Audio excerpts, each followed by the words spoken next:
Bonjour mes chers Capricornes, je vous remercie de me retrouver pour ce mois de septembre. On va sonder les énergies de cette rentrée avec la carte du valet de bâton dans les éléments positifs qui vous invite clairement à faire preuve de curiosité puisque le valet de bâton c'est l'idée qu'il y a quelque chose qui nous titille, il y a une idée comme ça qui nous a traversé peut-être cet été et sur laquelle on s'interroge et à propos de laquelle on se demande est-ce que je ferais pas bien de la mettre en action.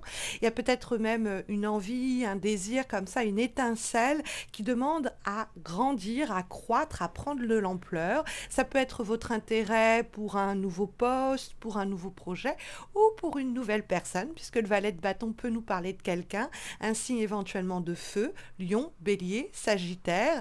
Et donc, petit feu pourrait devenir grand, sans que cela ne devienne toutefois un incendie, puisque la carte du valet de bâton est une carte qui nous parle effectivement de aller en fait chercher peut-être cette idée, cette envie ou la pousser sinon à croître.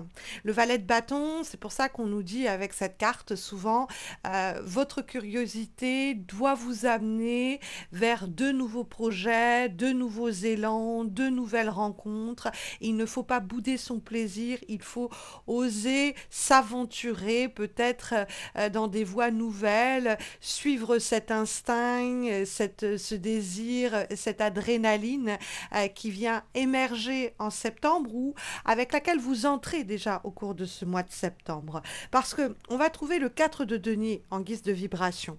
Or, le 4 de denier, mes chers Capricornes, c'est une carte où on a plutôt une attitude, on va dire,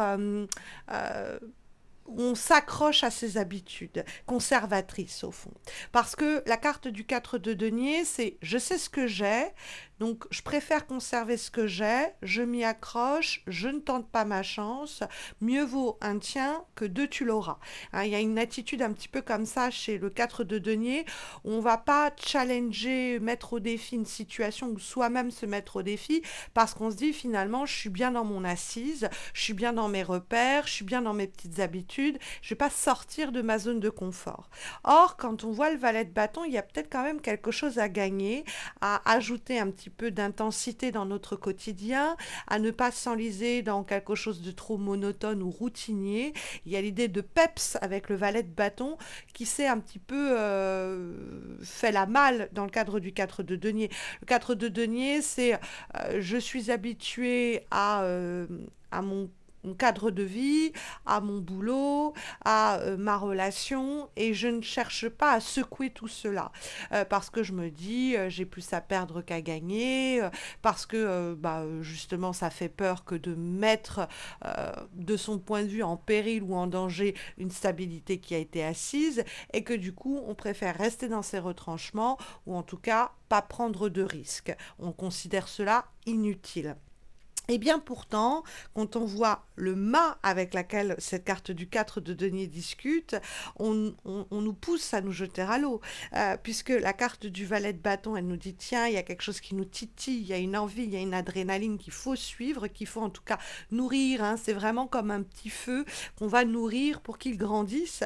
Et la carte du mât, qui va donner la direction pour votre mois de septembre, c'est une carte qui nous dit, il ne faut pas trop réfléchir, il faut y aller, il faut se jeter à l'eau, il faut se lancer, il faut prendre ce risque un peu fou, il faut justement sortir des sentiers battus, il faut quitter les terrains connus pour bien découvrir les terres inconnues. Le dialogue entre ce mât qui, dans un coup de folie ou en tout cas de façon un peu spontanée, ose changer la donne, dans son dialogue avec le 4 de denier qui s'accroche à ce qu'il connaît, il y a un discours très fort avec le valet de bâton en pour, et on va le voir, l'impératrice en contre, dans l'idée de, bon, vous avez déjà assez rodé cette affaire, ou vous êtes déjà en train un peu de tourner en rond dans cette situation, il va falloir un peu dépoussiérer tout cela et aller vers la nouveauté. Il faut faire ce voyage, il faut faire cette mutation, il faut oser aller courtiser cette personne, il faut sortir un peu de ce côté douillet, très conservateur du 4 de denier qui pourrait sinon nous faire passer à côté de belles et nouvelles opportunités. Parce qu'on trouve dans les obstacles la carte de l'impératrice. Cette impératrice, son défaut, quand elle pose problème, ce qui est le cas pour le mois de septembre, mes chers Capricornes, puisqu'elle apparaît dans les énergies qui ne vous sont pas bénéfiques, ou en tout cas profitables, eh bien, c'est un excès de réflexion. La carte de l'impératrice, c'est quelqu'un qui réfléchit bien, qui a de la jugeote, mais eh bien, ses qualités deviennent ses défauts, ses qualités se retournent contre elle, en tout cas sont tant exacerbé que cela devient problématique quand la carte se trouve dans les obstacles. Et donc, c'est quelqu'un qui réfléchit trop, dont l'excès de mental peut finir par nuire à une situation, à un projet, à une relation. Et on revient au côté, du coup, un peu conservateur du 4 de denier, hein.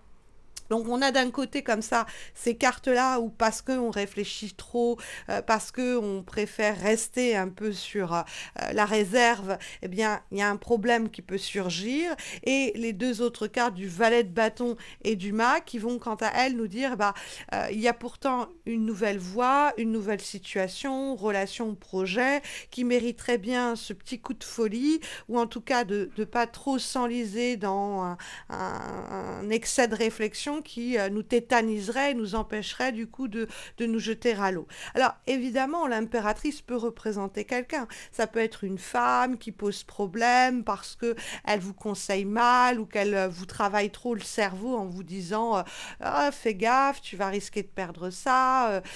Ou peut-être bon, une femme parce que c'est l'impératrice, mais c'est vrai que la question du genre peut être mise de côté et on peut en rester sur l'idée de quelqu'un qui va, par son habileté de communication, parce qu'elle choisit les bons mots, parce qu'elle parle bien, pourrait vous influencer à ne pas prendre de risques, à rester un peu sur la touche et être du coup de mauvais conseils, hein, une mauvaise influence. Donc faites attention aux impératrices autour de vous. Peut-être que vous êtes face à quelqu'un de ce type. C'est-à-dire quelqu'un que vous allez devoir essayer de remuer, de bouger, en lui disant il faut que ça change, il faut que ça bouge, il faut qu'on dynamise tout cela, il faut que toi et moi, on essaye de se diriger vers autre chose, qu'on redémarre à zéro. Il y a une possibilité dans le cadre, par exemple, d'un projet, d'un boulot, ou même d'une relation qui nous lasse un peu ou qui pourrait être un peu lassante, eh bien de redynamiser les choses à la condition de réussir à secouer cette personne pour qu'elle n'entraîne pas la situation, voire la relation, dans ce côté monotone, dans le cadre duquel on suffoque. Et vous avez vous-même besoin, mes chers Capricornes, d'une nouveauté, d'un changement, et cette personne est l'obstacle à cela. Donc soit on réussit avec le mât à la provoquer et à la faire un peu sortir de sa zone de confort, soit eh bien peut-être qu'il faut se détourner de cette personne et réussir de notre côté à nous jeter, même de façon solitaire, à l'eau, si besoin est. Parce que, comme avant-dernière guidance pour les semaines qui viennent, nous avons, mes chers Capricornes, une lame issue de l'oracle The Most Positive Oracle in the World, donc l'oracle le plus positif dans le monde, et nous avons la carte Pursue.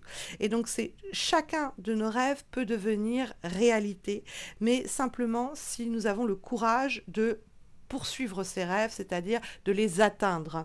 Donc ça me fait penser au valet de bâton et à la carte du mât, dans cette idée qu'il y a des objectifs nouveaux qu'on peut atteindre, qu'on peut se fixer, tel un défi ou un challenge dès cette rentrée, qui sont des envies et des projets, des désirs qui nous tiennent à cœur, et que c'est à porter, mais à la condition de tenter le tout pour le tout, d'oser, hein, encore une fois, sortir des sentiers battus. Et peut-être aussi de provoquer les personnes qui sont soit l'obstacle à cette nouveauté et à ce rêve qu'on veut atteindre, ou en tout cas qui sont le moyen par lequel on peut atteindre ces rêves en sortant de cette un peu torpeur qui provoque une inertie la personne en question. Mais pour cela, il faut avoir le courage de provoquer l'autre ou en tout cas de se provoquer soi-même. Le rêve est en ce sens apporté et donc même s'il ne se réalise pas dès septembre, vous le mettez en route pour les mois qui viennent. Comme dernier conseil et dernière recommandation pour les semaines qui viennent, nous avons une lame issue de l'oracle pop Chante la vie qui permet de vous donner des conseils à travers des morceaux très connus français et nous avons la carte de Zouk Machine Maldon et donc nettoyer, balayer, astiquer.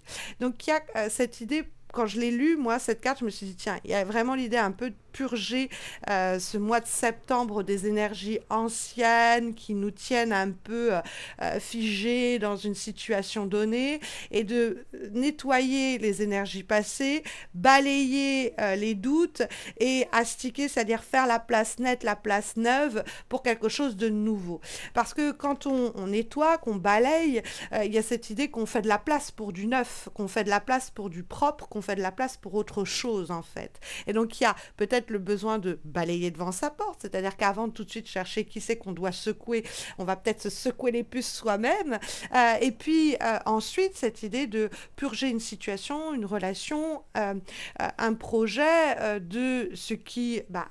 l'a empoussiéré, donc a laissé cela dormant, ou en tout cas à peser contre son renouveau, sa renaissance, et astiquer cette idée qu'on va comme polir l'espace qui va accueillir cette nouvelle situation et ce renouveau. C'est un peu un nettoyage de printemps à la rentrée que du coup les cartes peuvent ici incarner avec de nouveaux rêves à mettre en forme, à mettre en mouvement pour les semaines qui viennent, mes chers Capricornes. J'espère que ça vous accompagnera au mieux dans le cadre de cette rentrée.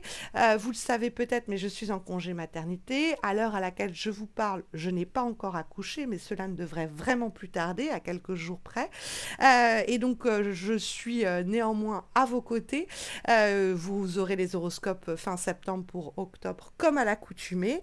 Je prévois même des horoscopes amoureux trimestriels, courant septembre, voire octobre, en fonction de ma fatigue avec le bébé qui arrive.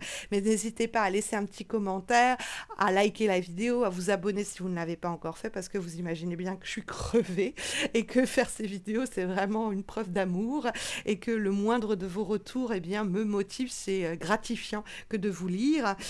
Vous pourrez suivre, eh bien, si cet accouchement s'est produit sur les réseaux sociaux, sur ma page Insta et Facebook. Vous avez le lien de mes pages dans le cadre du descriptif de cette vidéo. Et puis, bon, moi, je serai de retour pour vous accompagner, vous guider par des tirages personnalisés dès octobre, mais à temps partiel avant de revenir complètement en novembre. Je vous souhaite eh bien une très belle et une très bonne rentrée, mes chers Capricornes. Je vous dis à très vite, j'espère. Prenez soin de vous.